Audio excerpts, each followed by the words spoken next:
কি ব্যাপার বলো তো? হ্যাঁ, তখন থেকে দেখছি বেচেনি হয়ে আছো, কিছু কি বলবে? না, আমি ভাবছি তুমি বিয়েটা অ্যাকচুয়ালি কাকে করেছো, আমাকে না তোমার কাজকে? দেখো, কাজ নিয়ে একটা কথা বলবে না বলছি, কাজ নিয়ে একটা কথা বলবে না। তার কারণ আমি এই কাজটাকে ভীষণ ভালোবাসি, সেটা বুঝতে পেরেছো?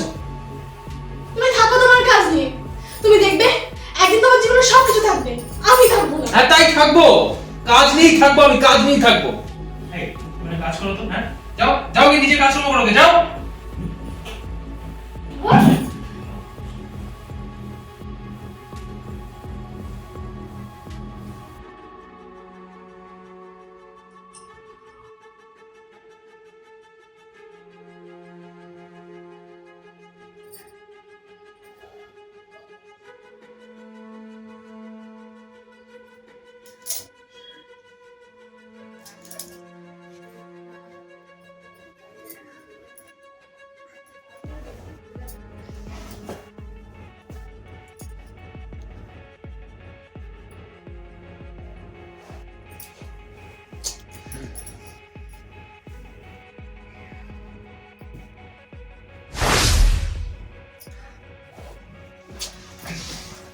কি সমস্যা? হ্যাঁ, কি সমস্যা তোমার? হ্যাঁ, আর তাছাড়া রাত বিরাতে তোমার এসব কি হচ্ছে?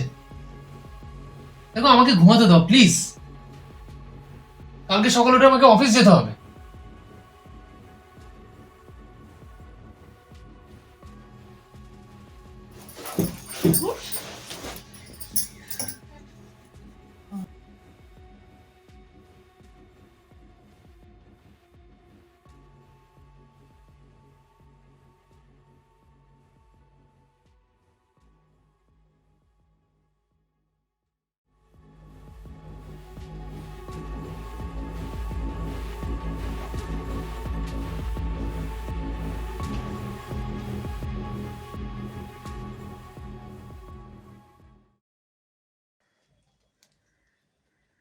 বলি, হ্যাঁ, তুই কি বেরোচ্ছিস নাকি কোথাও? তুমি বসো না বাবা, বসো বসো। হ্যাঁ বাবা, আসল কথা, অফিসের কাজে আমি একটুখানি বাইরে যাচ্ছি। শোন, বলো বাবা। তোকে আমার কিছু কথা বলার ছিল। বলো। বলছি, কয়েকদিন থেকে দেখছি বৌমা খুব চুপচাপ আছে, আর তুই যে অফিস করিস, কখন অফিসে যাস, কখন বাড়িতে আসিস, আমার চোখে তো কিছুই পড়ে না। বলছি কি, বৌমাকে একটু টাইম দে, তাহলে ও একা ঘরে কি করে থাকে? তুমি তো বোঝোই বাবা, অফিসের কাজে এত ব্যস্ত হয়ে পড়েছি যে আমি আমি কোনো মতেই টাইম ম্যানেজমেন্ট করতে পারছি না। বুঝতে পারছি, কিন্তু সবই ম্যানেজ করে চলতে হবে। অফিসের কাজও যেমন করতে হবে, ঘরেও টাইম দিতে হবে। একটা কথা বলতে খুব খারাপ লাগছে, কিন্তু এটা আমার মনে হয় বলার দরকার। তোদের যে বন্ধু বান্ধব যারা তোর সঙ্গে একই সঙ্গে বিয়ে করেছে, খবর তো জানিস, সবই দেখেছিস যে ওদের মধ্যে দুজনের বউ এখন আর তাদের সঙ্গে থাকে না। কেন? কারণটা কি?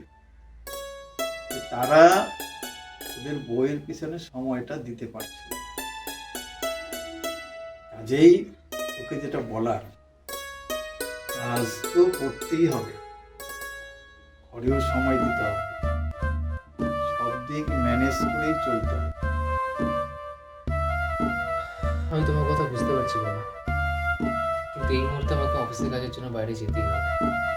তবে আমি তোমাকে কথা দিচ্ছি, এরপর থেকে আমি ঘরে সময় দেওয়ার চেষ্টা করবো। হ্যাঁ, কথাটা মাথায় রাখিস, ঠিক আছে বাবা। আর সাবধানে যাস। ঠিক আছে বাবা, তাহলে এখন আমি উঠি। হুম? আর শোনো, তুমি কিন্তু সাবধানে থাকবে, হ্যাঁ? খাওয়া দাওয়া করবে আর শরীরের যত্ন নেবে, ঠিক আছে?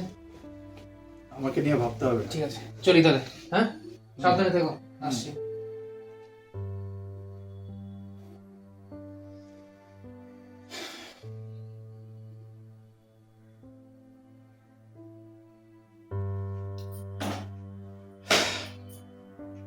দেখো বৌমা, তুমি আর মন খারাপ করে থেকো না। প্রকাশের সঙ্গে আমার কথা হয়েছে, ও অফিসের কাজ তো করছেই, আর ফিরে এসে তোমার সঙ্গে ও সময় দেবে বলেছে, আমাকে কথা দিয়েছে। অফিস ঘর দুটোই ও ঠিক মতো ম্যানেজ করে দেবে। এখন তো ও অফিসের কাজে বাইরে গেল, তোমার যদি কিছু প্রয়োজন পড়ে তুমি আমাকে নির্দ্বিধায় বলো, আমি তো আছি, আমি তোমার সব প্রয়োজনই মিটে দেব।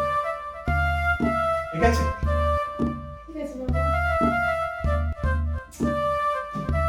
এক কাজ করো, তুমি একটু চাটা করো, আমি ওই ঘরে গিয়ে বসি, আমাকে এক কাপ চা দাও।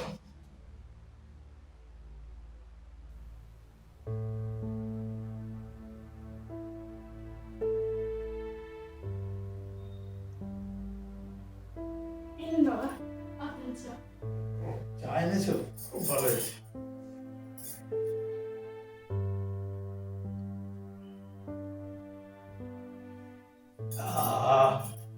কেমন হয়েছে বাবা চাটা? দারুণ হয়েছে, ঠিক তোমার মতো মিষ্টি হয়েছে।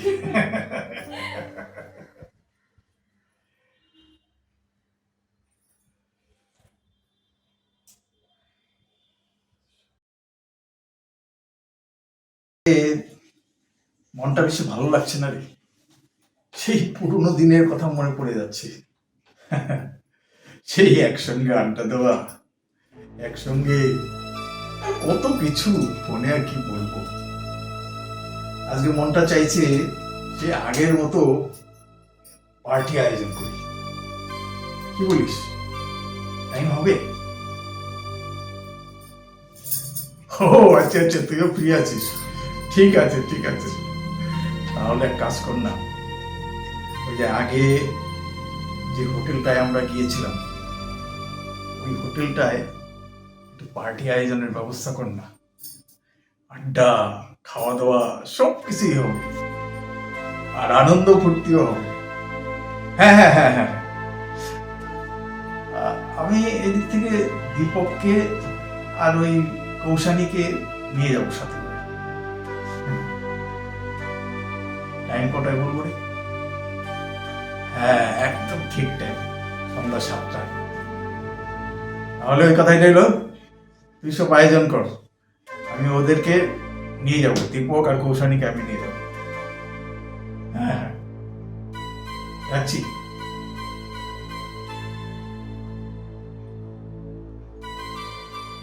বৌমা, বৌমা, ও বৌমা, হ্যাঁ আসছি। আসো না, এদিকে আসো। হ্যাঁ বাবা বলুন। শোনো, আজকে আমার বন্ধু বান্ধবদের সঙ্গে আমি একটা পার্টি করতে যাচ্ছি। সন্ধ্যা 7টায় ওখানে প্রোগ্রাম আছে, তো প্রকাশ তো আজকে বাড়িতে নেই, আমার আজকে নাও ফিরতে পারে। তুমি এক কাজ করি, এই দরজা জানালা যা আছে সব একদম পুরো বন্ধ করে দিয়ে তারপরে কিন্তু শুতে যাবে, কেমন? ঠিক আছে, যাও, আমি ঠিক এই 7টায় অ্যাটেন্ড করবো, তার আগে আমি বেরিয়ে যাবো। ঠিক আছে, যাওয়ার সময় একবার বলে যাবেন আর সাবধানে যাবেন। হ্যাঁ হ্যাঁ,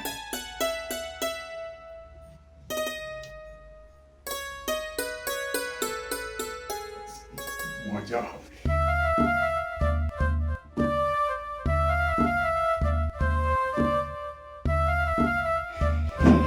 ওমা, হ্যাঁ বাবা। আমি বেরোচ্ছি, তুমি আচ্ছা দরজাটা দিয়ে দাও।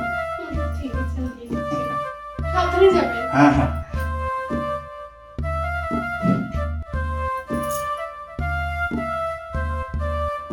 সত্যি বাবার তো বয়স হয়ে গেল, দেখো বাবা কি সুন্দর লাইফটাকে এনজয় করছে, আর ওইদিকে দেখো আমার একটা বড় হয়েছে, নিজেও কোথাও যাবে না, আমাকেও কোথাও নিয়ে যাবে না।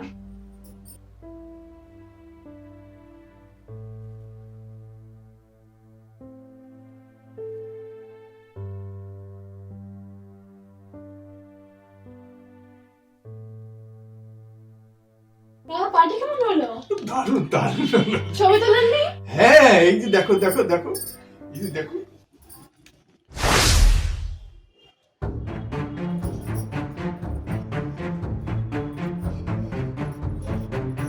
সব পুরোনো দিনের কথা মনে পড়ে গেল। ঠিক আছে, এই যে কি সুন্দর, এই যে সবাই মিলে আমরা ছবি তুলেছি। ঠিক আছে?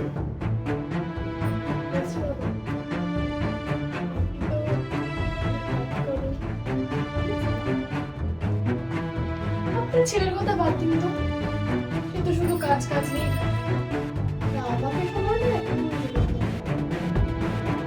তো তুমি কি করছো, কি করছো, এসব কি করছো?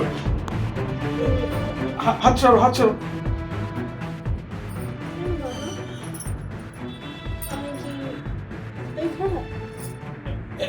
এই দেখো, তুমি এসব কথা একদম বলবে না, একদম বলবে না। যাও, বেরিয়ে যাও, বেরিয়ে যাও। আমি কিন্তু সব ছেলেকে বলে দেবো। না না, আপনার ছেলেকে বলো তো, আমাদের কথা আমরা মিটিয়ে নিচ্ছি। না না, একদম না, একদম না। তো আমি সব ছেলেকে বলে দেবো। যাও, বেরিয়ে যাও, বেরিয়ে যাও।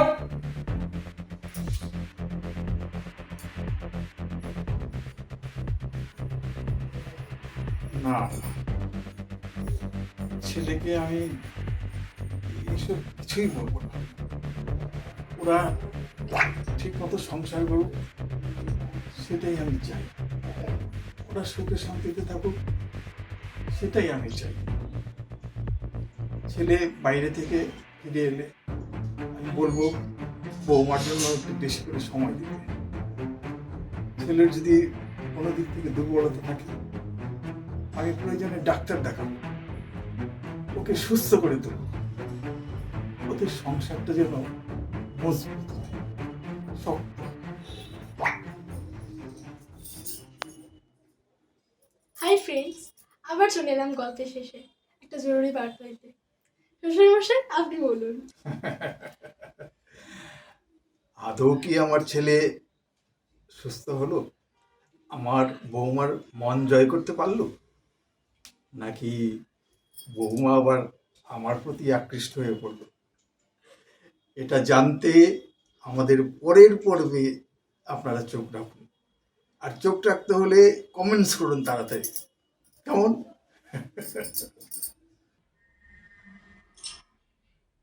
ধূমপান ও মদ্যপান স্বাস্থ্যের পক্ষে ক্ষতিকর, আমাদের কোনো শিল্পী এটার সাথে জড়িত না। আপনারাও দয়া করে এগুলোর থেকে দূরে থাকবেন, নিজের স্বাস্থ্যের খেয়াল রাখবেন এবং গোটা সমাজের খেয়াল রাখবেন।